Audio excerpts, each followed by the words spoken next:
Well, today we're looking at two very important pieces of Americana.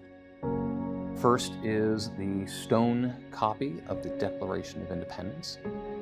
We also have what is considered the first dated printing of Francis Scott Key's The Star-Spangled Banner. They form very key components of American identity. The Declaration gives the reasons why the colonies had decided to leave, whereas the Star-Spangled Banner marks the conclusion of that struggle. So now we're taking a closer look at this paper proof of William Stone's engraving of the Declaration of Independence. Here, as you can see, it's engraved by W.I. Stone for the Department of State by order, and on the right of J.Q. Adams, Secretary of State, July 4th, 1823. This is almost as bright as the day it was engraved by Stone. We've only learned about these proofs in the past couple of decades. One of the distinguishing marks he made was adding this little diagonal line, which does not exist in the original. It was a way to identify this as a copy of the official document. It took him about 3 years to produce this basically onto a copper plate.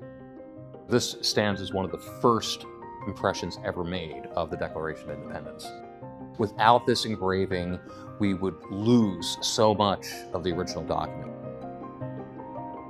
This is the image that we all identify with the Declaration of Independence, but before the 1820s, this would not have been in the public imagination at all. Well, the other document which we have, which is the first dated printing of Francis Scott Key's The Star-Spangled Banner. This clipping appeared on page 2 of the 20th September 1814 edition of the Baltimore Patriot. It comes under its original title, The Defense of Fort McHenry. Francis Scott Key had been on a British warship negotiating a prisoner exchange. He was obliged to stay aboard the ship as it began its bombardment of Fort McHenry.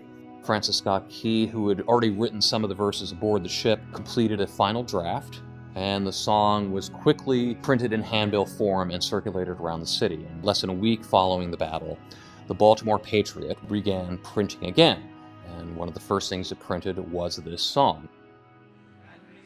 The poem that he wrote was set to the tune of the popular British drinking song.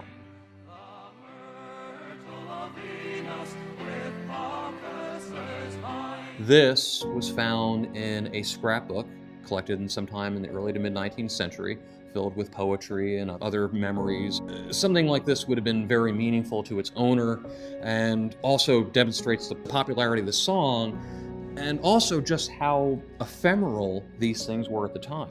And it starts with a little introduction.